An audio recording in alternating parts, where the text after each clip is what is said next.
Hello everybody and welcome back to the Hearthstone Champions League. Today we'll be broadcasting Group D, which includes Cipher, Firebat, Sivka, and Oskaka. Once again, I'm TJ. Joining me again from Follow Esports is Protohype. How you doing, man? Dude, I'm fantastic. We had a great time last week, and honestly, I'm looking forward to casting these games, especially the reigning and the former world champ, coming up in the same group with some fearsome players, and I'm definitely looking forward to casting this with you. Yeah, there's a lot of bling in this. There's a whole lot of bling in this going group. Yeah, and we're underway already with game number one.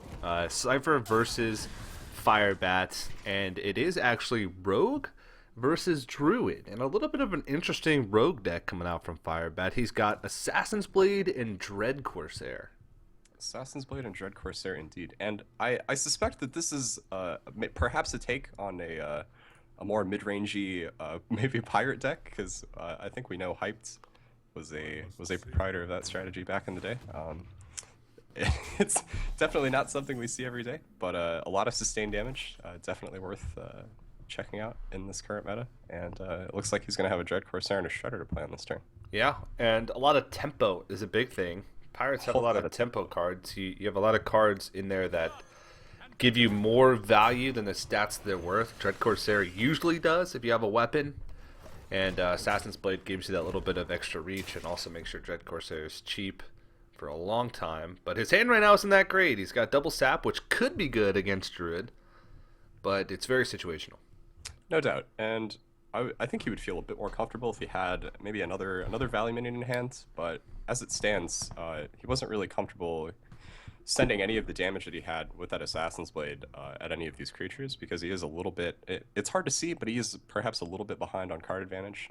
He does have the Shredder on the table and a way to defend it, which is really nice, but it shouldn't be too hard for Cipher to get through to this Shredder. Yeah, this is a pretty sick way to deal with it too. Okay.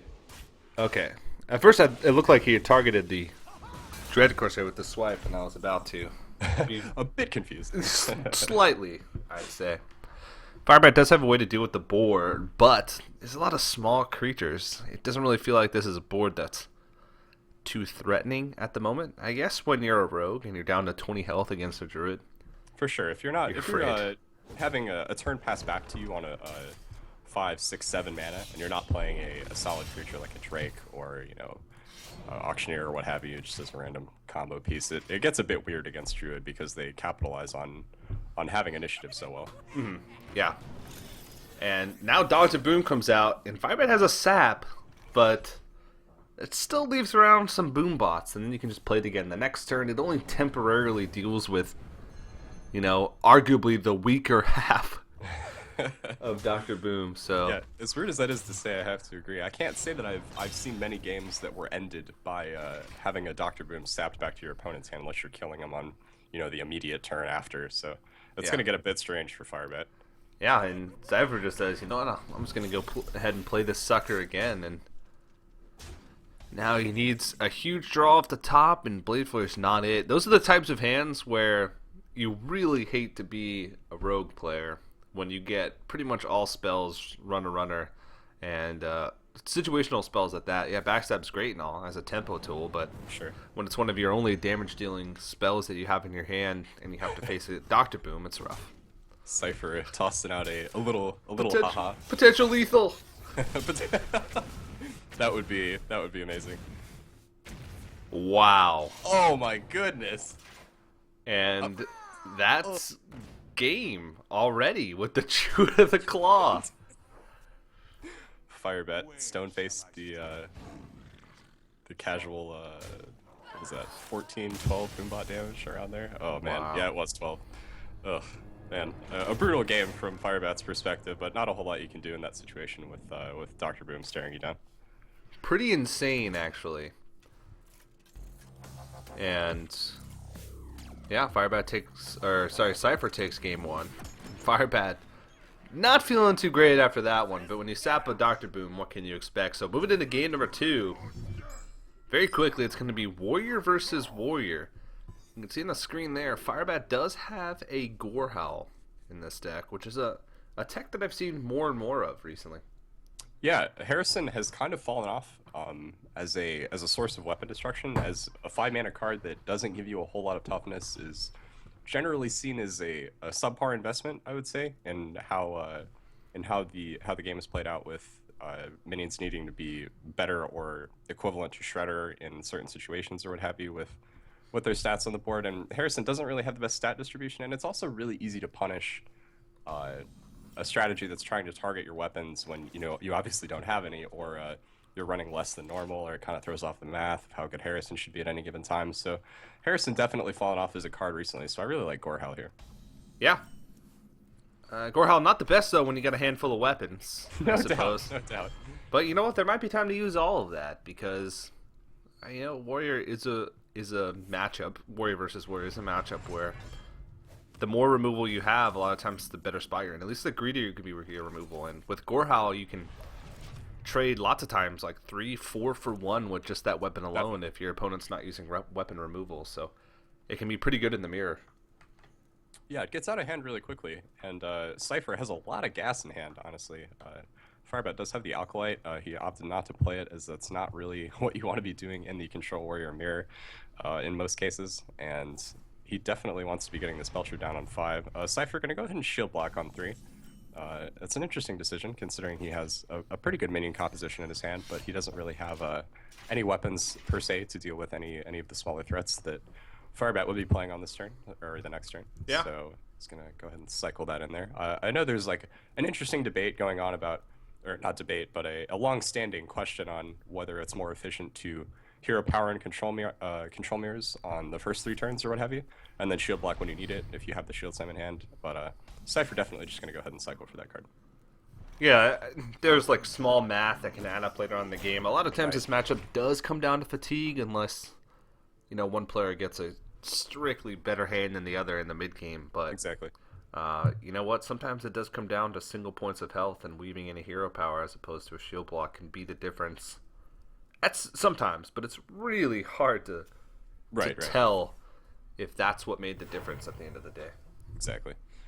Firebat going to go ahead and play that Belcher on 5. He does pick up a Grommash and a Ysera going into turns 8 and 9. He does have the Deathbite active and the Belcher on the table. It's interesting. He may opt to go ahead and just play the Alkalite here, and if the Sylvanas swings into the Belcher, then, or will he swing the Belcher into the Sylvanas? Interesting. Okay, I thought he was going to take a more passive route to that. Oh, Slam wow. his own token. Interesting. Okay, I like this. He realizes that this matchup is going to go to fatigue, so if you can get your opponent to steal an Acolyte of Pain with Sylvanas, that's a cute little move to try and make him draw more cards. I like that. I have to say that I've never seen anyone do that before, intentionally at least, with the intent of playing for fatigue. That's the first time I've ever seen that happen. That's really interesting. And with the Deathbite active, it looks like this is gonna pay off in spades for Firebat, honestly. Yeah, and he uses his slam. He gets that out of the way without drawing a card, so he utilizes that. The only thing is, he's on a definite game plan. So definitely. he doesn't. It looks like he's not going to go in on any other win conditions here because he's all ending on fatigue. So he's giving up his ability to draw spells, and you can see he's conceding card advantage over to Cipher. Yeah, pretty and he heavily. Might be very comfortable doing that with the Gorehowl and the second Deathbite in hand. That's an interesting call. Mm-hmm.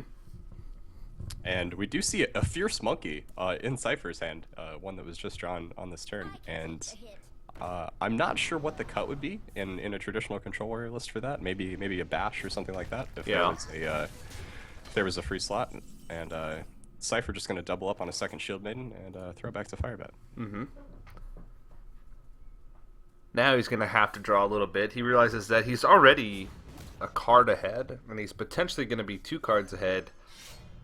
Maybe even 3, since this Acolyte's going to stay on the board with Deathbite's Death Rattle on there for the next turn. So Cipher's got to be pretty scared about hitting that fatigue pretty quickly. The one thing he does have going for him is that his health lead at the moment is pretty substantial.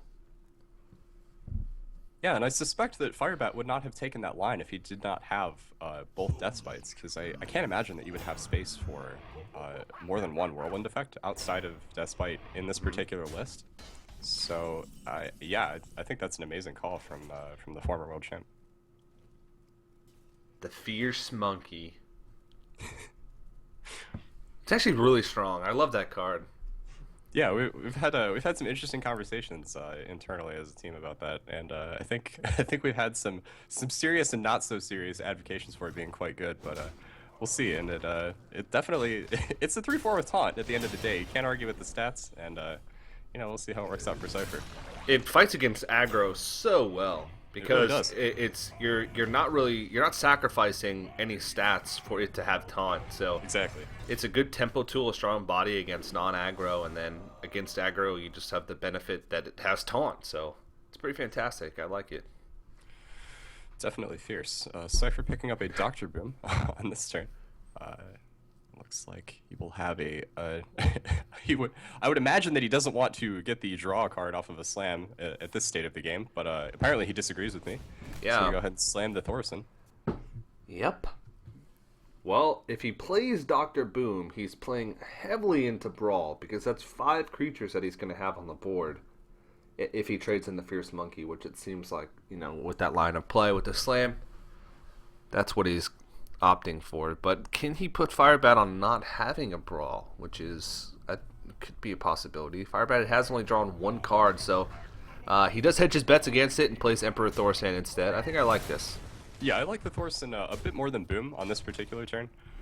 He can't really know if Firebat does have a Brawl or not, but although considering his weapon composition in hand, he may see it as more unlikely than it otherwise would have been. But Cipher, actually an interesting play on that turn, kind of committing to the board war and trying to smork him down per se, noting that he does have way more cards for the foreseeable future, but it will come down to if it comes down to a fatigue war, Firebat.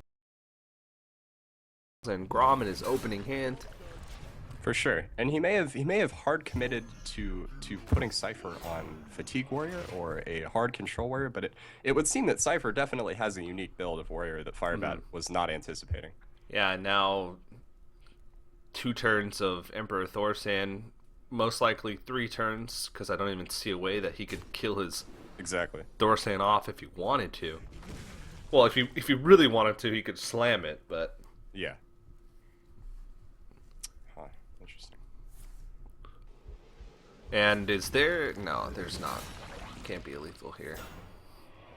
If Dr. Boom and Rag were both reduced. Oh, there is a lethal actually. That is exactly the way. Yeah. I miscounted the armor by 1, and wow, a little bit of one of the tougher lethals, I guess. Just sequencing correctly is all he had to do, and he does it, and that's going to be a quick 2-0 lead for Cipher against Firebat. Firebat, look at his face, he's stunned. He's like, wow, meh. Just wow. Yeah. An impressive deck from Cipher, honestly, and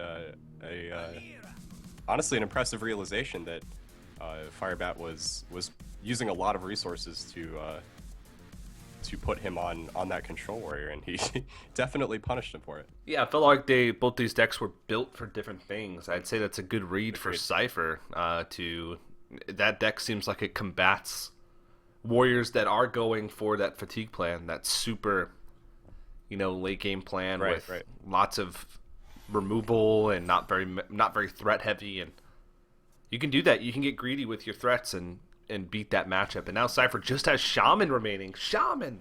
This third deck is Shaman! The crowd goes wild. Hype! As a former Shaman main, I can't say that I would call myself a Shaman main at this point in time, but I'm definitely excited for this matchup. Yeah, and it looks like it's mid-range Shaman, just judging by the cards that he has in his hand right now. Could be Overload Shaman, Tunnel Trog Shaman. I don't know what you would call it. Right. Yeah. Seeing Double Crackle does make me think that he's running like a hard combo kill version, like perhaps Doomhammer Allocator, double Fire Guard, maybe one Shredder. Not really focusing too much on clearing your opponent's board so much as you are just ending the game as quickly as possible. Yeah. and a bold move by Cipher to bring Shaman. Especially, okay, so aggro Shaman has been pretty good Sure. in the past, and lately it's sort of making a resurgence with Tunnel Trog. It allows you to curve out well. But mid-range Shaman hasn't really got anything that helps it. I mean, I guess the Tunnel Trog can, but it's still the same deck. It definitely still is, and you know, I have to say that even though it may still be the same deck, there's probably a decent argument out there for everyone trying out this. Oh wow, Firebat just going straight face here. Smorkin, and he's gonna get punished. There's multiple ways for for Cipher to punish this with Hex, with Earthshock. Just which tool does he go for? Earthshock would allow him to trade his Fireguard Destroyer in, but it would leave it vulnerable to the oil attack. But it would allow him to develop something like Totem Golem, but then he'd be vulnerable to Blade Flurry.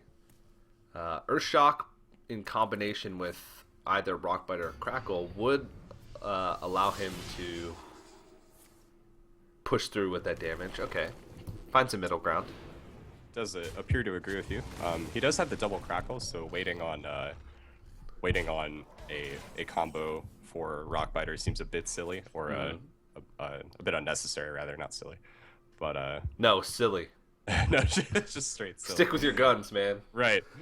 Firebat gonna be forced onto perhaps a sap play or just an eviscerate on the Totem Golem, and it looks like he is going to go with the eviscerate.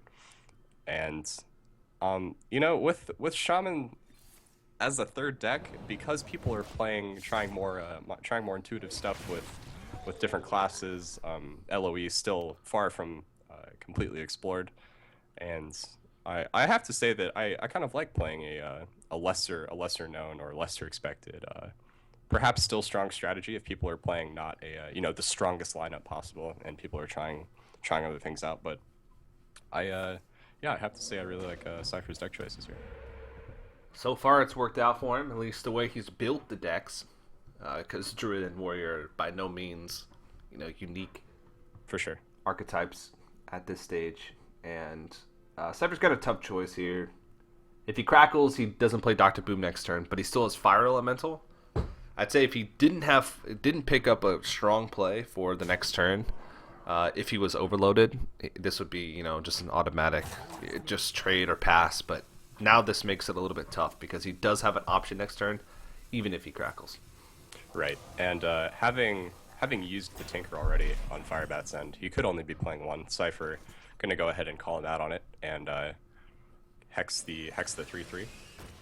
And I have to say, I like that play a lot, actually. Just keeping Rogue off of that single minion that they need to get their good flurry damage in or what have you. All their sweepers kind of even out with one or two creatures on board. And Firebat gonna go ahead and sap the Fireguard back to Cypher's hand. Yeah. You can go ahead and attack. He does have Deadly Poison plus Blade Flurry in his hand, so if he wants to make use out of that sooner rather than later, he needs to attack with that weapon to not give up any value from the Deadly Poison damage. But once again, Firebat's worst enemy from this Rogue deck. In Round game, 2. Game number 1, the Boombots did 12 damage to his face. Yes, 12 damage. Because he sapped the Dr. Boom, so 4 Boombots going all to his face. That's rough. We'll see if these Boombots are as punishing. He picks up the sap again, and he's gonna go for it. Theme. Yeah, but this time around, he does, as we talked about in the first game, have a way to kill his opponent next turn, because he does have Shredder plus Deadly Poison Blade Flurry SI Agent, which would be enough to kill Cipher through. So I don't know if there's any. Cipher has to Fire Elemental this Pilot Shredder if he wants to survive. If he just plays Dr. Boom again, he will die. Definitely. Firebat, seeing that Cipher had already thrown out the Earthshock, most Shamanless only playing 1, most not playing 2. Did not see any reason to kill the Spell Totem there, so good call. Just pushing for lethal as fast as you can before that boom comes back down. Yeah, I have to. I would expect to see either a Fire Ellie and a Flame Tongue Totem, or a Crackle on the other side, perhaps. Okay. Be overloaded. Okay. Well, Definitely a solid ordering from Oh, Cipher. but And there goes the eviscerate. yeah, with the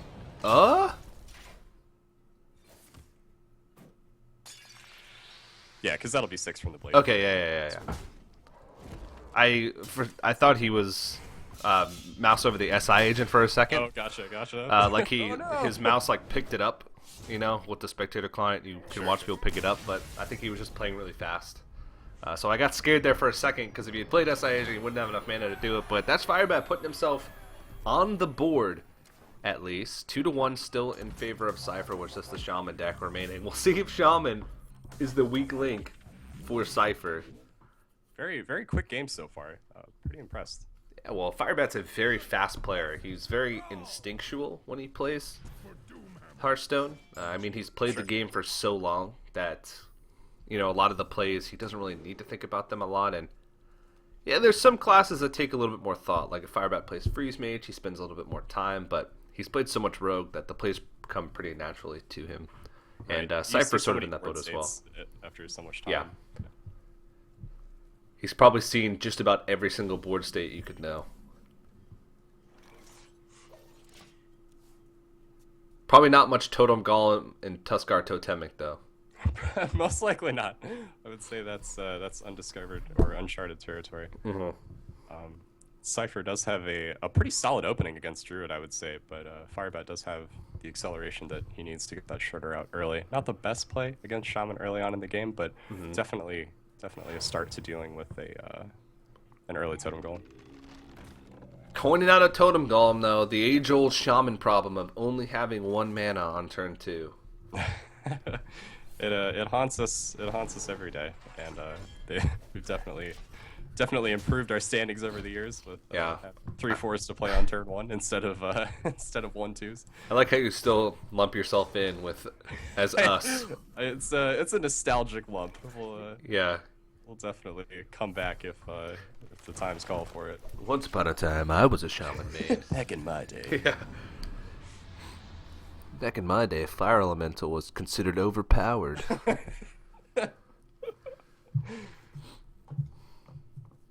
Alright, well, on to turn 3 now. Tuskar Totemic is a fantastic card. It has the potential to summon another Totem Golem, or a Vitality Totem. Close enough. Close enough. Vitality Totem can be really annoying, though, especially if you are in a position where you want to put on pressure, but Firebat does have some good ways to deal with the board now with the Keeper, and he does have plays moving into at least next turn. Definitely. And this is exactly what Druid needs to not fall behind to Shaman early. A Keeper on 4, or a Keeper accelerated by Aspirant or Wild Growth or what have you, and a Fat minion to play pre-turn 5 are definitely things that help get you on your way. And definitely a solid pickup on turn 4 with that Keeper. Cipher going to be put on to using probably some smaller removal spells that he wouldn't like to use just yet at this point in the game. Maybe using a Flame Tongue to take out that Loatheb, or vice versa. Yeah. He's just going to play the Flame Tongue and pass the turn. The awkward thing is that Cipher next turn, his hand is pretty much all Overload except for Rockbiter. So no matter what, it's going to be tough for him to play Fire Elemental on 6 for that tempo. So it's going to be a little bit awkward. He's going to need some help with this next pickup off the top to see if he can actually play something on this board with the peace of mind knowing he'll play Fire Elemental next turn. For sure. And you know, you said it having so much overload and having an overload themed deck would seem somewhat counterintuitive, because you know the more overload cards you end up playing, the larger disadvantage you will inevitably put yourself in going into those key turns. You said it. The more overload cards you play, the worse off you are. Tunnel Trog trying to disagree, but to no real avail, I would say. Yeah. Especially in this game. And even if Cipher does have some comparable answers with these 1-mana removal spells that he's going to have to get out of his hand, Firebat does have a way to clear on this turn 6, pushing into turn 7.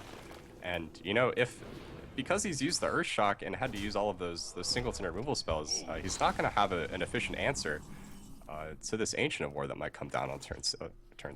Well, there's still a turn left for Definitely.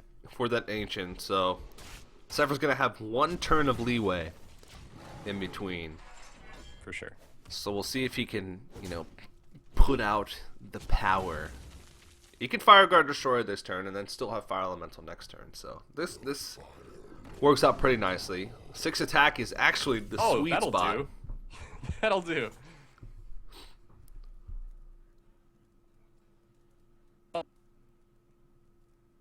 Firebat probably going to opt to go ahead and draw here. He does have full combo in hand. Use 1 swipe and 1 keeper. Still has Wraths. Still has Harrison coming out from Firebat. Whoa. And yeah, still has some stuff to dig for, I would say. Probably not worth playing Ancient of War, seeing that 6 attack Fire Destroyer coming out. Well, if it trades and he plays Fire Elemental on the face, Ancient of War would be pretty good because it trades with both. We'll trade with both the Fire Guard Destroyer and the Fire Elemental. But it'd be 1 health Fire Guard Destroyer, so that feel kind of bad. Maybe Hero Sure. Power. And Hero Power down and play like Harrison Jones. Right, Cipher picking up that second Earth Shock may put an early grave to that Ancient. And it would, now that we do know he is playing 2, so a relevant bit of information that may come in relevant for Firebat if this does go to Game 5. Yeah. Uproot or Riot. Sylvanas fits the curve better, but Darnassus Aspirant plus Paladin Shredder still trades into this Fire Elemental, and also he puts more creatures on the board for a potential Savage Roar next turn. He's got 14, 24 damage potential next turn with combo. So not quite lethal yet, but starting to get there, building up a board, and Cipher is running out of cards, but picks up Fire Elemental, so that's a really good draw. Yeah, a solid start. If Cipher had not picked up this second Earth Shock, this would be most likely a very different game. But he is going to go ahead and use it on the Shredder and most likely take it out with the Fire Elemental out of hand, leaving the Aspirant on board, as keeping a Druid off of 10 mana really not too relevant. There aren't a whole lot of solid plays you can make on 10 that are comparable. Most of the stuff you'll be doing probably on 9, 7, 5 mana, etc. Those odd numbers, but Cipher definitely has a solid board on these 2 Fire Elementals. Does have the second Flame Tongue in hand and a Crackle for some solid out of hand damage. That solid Shaman Burst. Once upon a time, considered to be tier 1. Yeah, and Firebat's actually just going to use the combo to clear here, which is actually pretty good considering that Cipher's pretty much out of cards. Definitely. So Firebat realizes that, he's got lots of threats in his hand, he's got lots of ways to refill his hand. He keeps his Darnassus Aspirant alive, so that stays on the board. So he's going to be in a great position. Whoa! Dr. Boom! Quite the pickup. I would say so. And it was such a powerful pickup that Cypher's webcam just overloaded with power. And he's now gone. I was searching for a Thrall quote, and it failed me. He turned off the lights.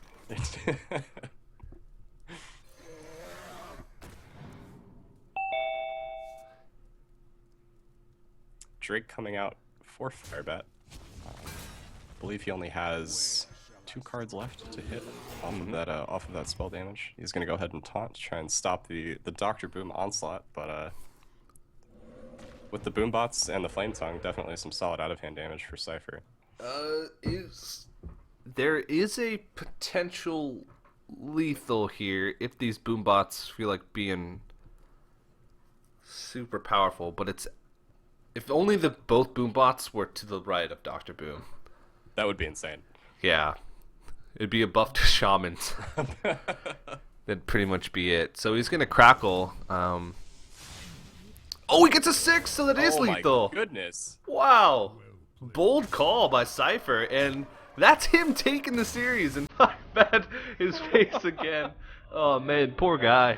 Dr. Boom has just been his downfall today, and Firebat falls 3-1 to Cipher, who moves on to the winner's match.